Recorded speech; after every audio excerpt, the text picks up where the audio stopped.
Bueno, en primer lugar, disculpar a mi compañero Juan Antonio, que no ha podido acudir por razones imperiosas, y darle las gracias a la Universidad Politécnica y a Paco por darme la oportunidad de volver aquí, a la que fue mi casa, ahora en otra calidad distinta que la de estudiante. Bueno, en primer lugar, a ver, esto es un poco el guión que voy a seguir. En primer lugar, quiero explicar un poco el compromiso que tiene Estrella de Levante con la sostenibilidad y con la ecoeficiencia. Son temas que se han tratado ya en esta jornada y que son bastante importantes. Luego un poco explicar el Departamento de Optimización Energética, el departamento que se encarga de toda esta sostenibilidad y de los proyectos de investigación que van un poco enfocados a ese ahorro energético y a ese ahorro de agua, como estamos viendo. Y en tercer lugar ya explicar un poco lo que fue el proyecto de la huella hídrica y la importancia que ha tenido para nosotros.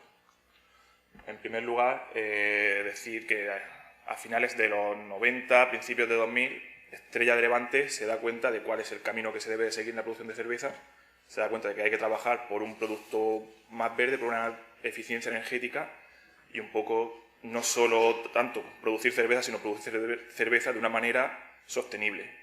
El primer proyecto que lleva a cabo en este sentido es la instalación de la primera depuradora industrial en la región de Murcia con un sistema anaeróbico mediante un reactor de IC que lo que hace es que mediante una reacción biológica dentro del reactor baja la carga orgánica del agua, reduce la contaminación de la misma y produce biogás.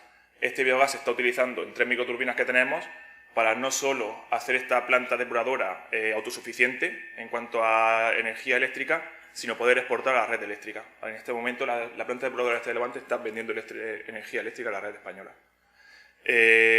A raíz de este proyecto empieza a trabajar también en el ahorro de energía y los resultados que hemos ido teniendo en los últimos 10 años son un 60% del ahorro en el gasto de agua de la producción de cerveza, un 65% en el gasto de gas, 35% en el gasto eléctrico y un 53% de reducción en las emisiones de CO2.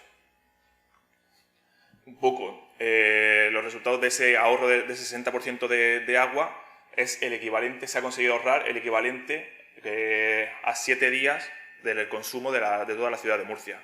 Esto se consigue mediante la instalación en estos momentos estamos ya acercándonos a los 400 contadores a lo largo de toda la fábrica que nos permiten medir ese consumo y poder actuar justo en el punto donde creemos que es necesario. Por otra parte, el resto de ahorros, el ahorro en gas, el ahorro en electricidad y la disminución en las emisiones nos permitieron en el año 2016 poder certificar nuestra huella de carbono y no solo certificarla, sino inscribirla dentro del Ministerio de Agricultura de España. Un poco por explicar, aunque no es el motivo de esta charla, pero por explicar un poco lo que es la huella de carbono. La huella de carbono son las emisiones de CO2 realizadas en la cadena de producción de una industria y esta huella se engloba en 3 alcances. Alcance 1, emisiones directas. El alcance 2, emisiones indirectas, principalmente por la electricidad. Y el alcance 3, que son todo el resto de emisiones indirectas que se generan en la industria, como pueden ser materias primas o otros procesos. A la par de esto, se trabaja también un poco en la reducción. Si hay ciertas emisiones que no se pueden quitar, no se pueden eliminar por completo las emisiones. Luego también lo que se trabaja es en la compensación de esas emisiones. En este sentido, Estrella de Levante está realizando reforestaciones a lo largo de la región de Murcia, como puede ser la reforestación de la margen izquierda del río Segura, o en Sierra Espuña, reforestación de uno de los entornos de Sierra Espuña, del Parque Natural de Sierra Espuña, o la vía verde del noroeste, con relación del camino jubilar de Caravaca, también se reforestó parte de la vía verde del noroeste.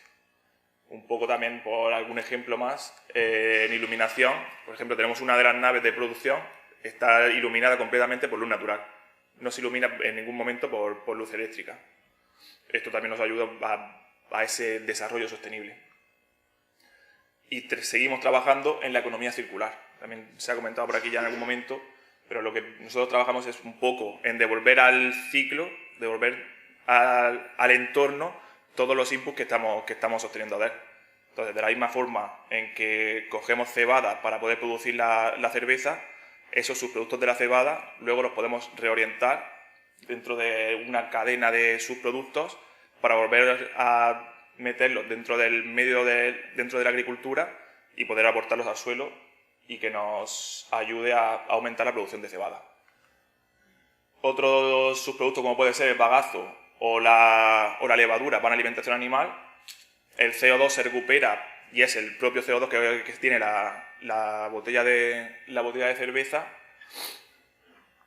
O en el caso del vidrio, que todo el vidrio que se produce en las líneas de rechazo vuelve a la vidriera para poder volver a hacer botellas de cerveza. Todo esto nos permite estar certificados en distintos sellos de garantía de calidad, como puede ser la ISO 9000, ISO 14000, eficiencia energética, ISO 50000, la certificación de la huella del carbono, certificación de la huella hídrica y certificación de OSHA 18000, que este año hemos pasado a la ISO en cuanto a materia de prevención de riesgos laborales. ¿Cómo se engloba todo este entramado de eficiencia energética? Todo esto se genera a raíz de la creación del Departamento de Eficiencia Energética, que congloba un poco todos los actores que pueden llevar a este tipo de esto, como puede ser los costes energéticos, puede ser la compra de energías, proyectos de I+D o la gestión de solicitud de ayudas y subvenciones.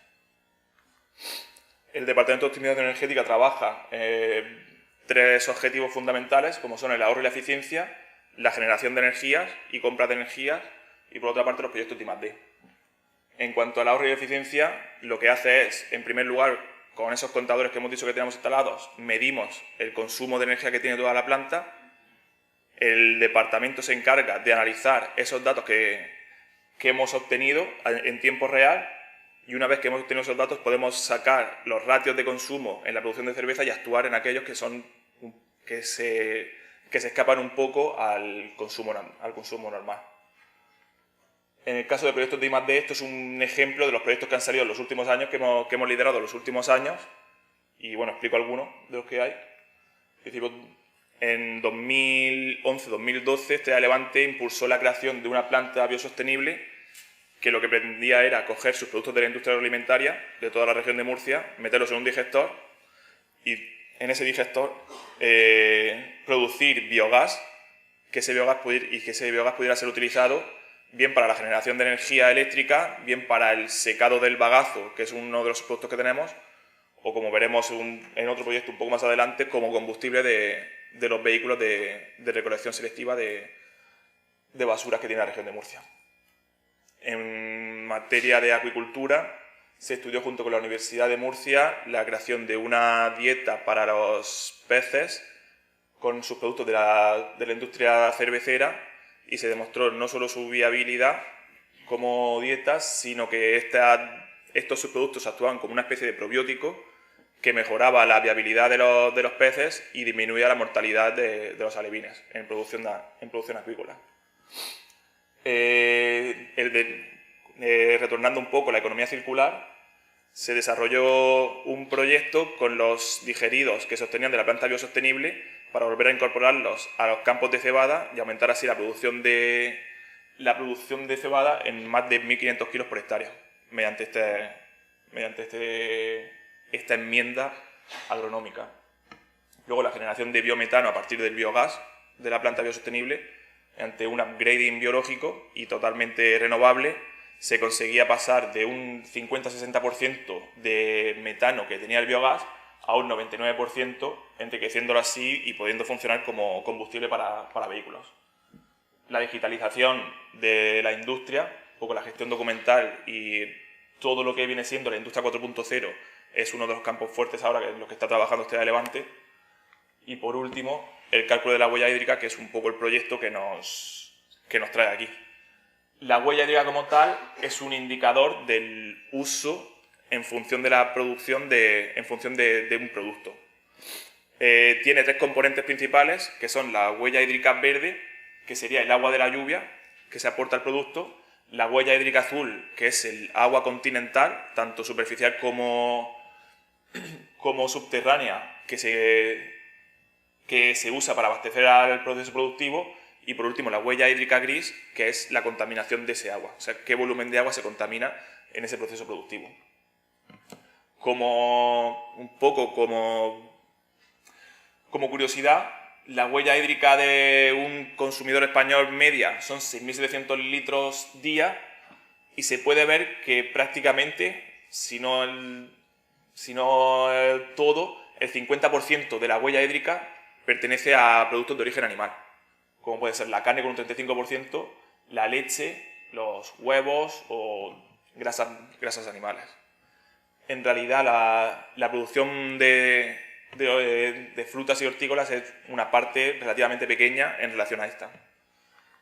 Como curiosidad, un poco un kilo de carne, un kilo de ternera, estaríamos hablando de 15.000 litros por kilo. El chocolate se estaría hablando de 17.000 litros, y una taza de té, una taza de café, que es algo muy pequeño, se estaría consumiendo 130 litros para producir una pequeña taza de café, de las que tomamos al día varias. El proyecto que lleva a cabo de Levante dispone de una certificación de AENOR, que sigue la metodología de la Water Footprint Network, que es una garantía de calidad. El cálculo incluye el de todas las materias primas, desde el campo hasta la producción de cerveza, tanto el agua como la cebada, como el lúpulo. Una de las ventajas que tiene Estrella Levante para este cálculo es que nosotros elaboramos nuestra propia malta. Tenemos nuestra propia maltería, lo cual nos permite controlar todo el proceso productivo. Como hemos dicho, desde el campo, desde la cebada que se cultiva principalmente en campos de Albacete y el noroeste de Murcia, hasta el producto final, hasta la botella que va al consumidor. Disponemos de un sistema informático que nos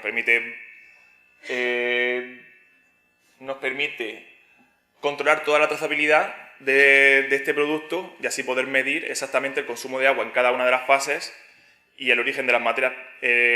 Una vez que hemos medido todas las fases del ESE, nos dimos cuenta que la mayor producción, el mayor consumo de agua era en las materias primas, era en el campo. Estamos hablando de en torno a un 96% de la huella hídrica total de la cerveza sería debida a la producción de la cebada. Luego, si queríamos actuar dentro de la huella hídrica y poder reducir, uno de los campos a tener en cuenta era la producción de la cebada, era la propia agricultura. Y fue un poco en lo que empezamos a trabajar.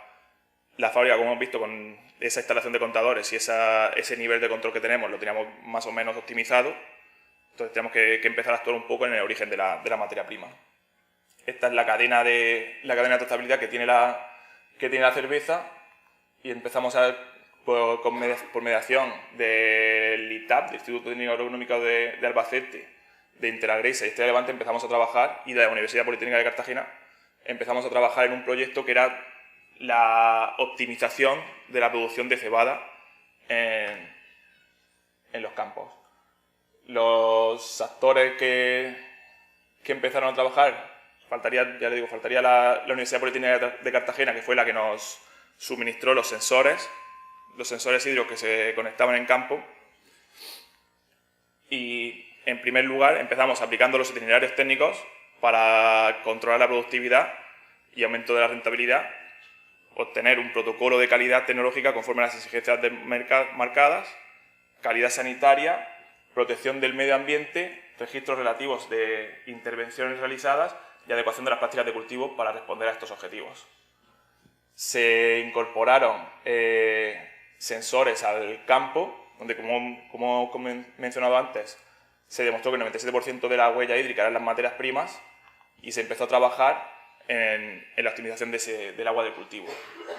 Se tenía en cuenta la climatología, la fertilización del cultivo, los fitosanitarios que se empleaban para ese cultivo, y el riego. Por último, el riego, que era mediante el cálculo de las necesidades hídricas de la cebada. Al final conseguimos optimizar al máximo el riego que había que aportar a la cebada. En relación a esto, se consiguió calcular exactamente la huella hídrica de 7 parcelas donde tenemos cultivada nuestra cebada. Desde un poco viendo, estaríamos hablando en torno a la huella hídrica verde, en torno a los 200 litros por kilogramo de cebada, y la huella hídrica azul sería en torno a los 100, 150, 200 litros por kilogramo de cebada. Este es el certificado de la huella hídrica que se obtuvo por AENOR.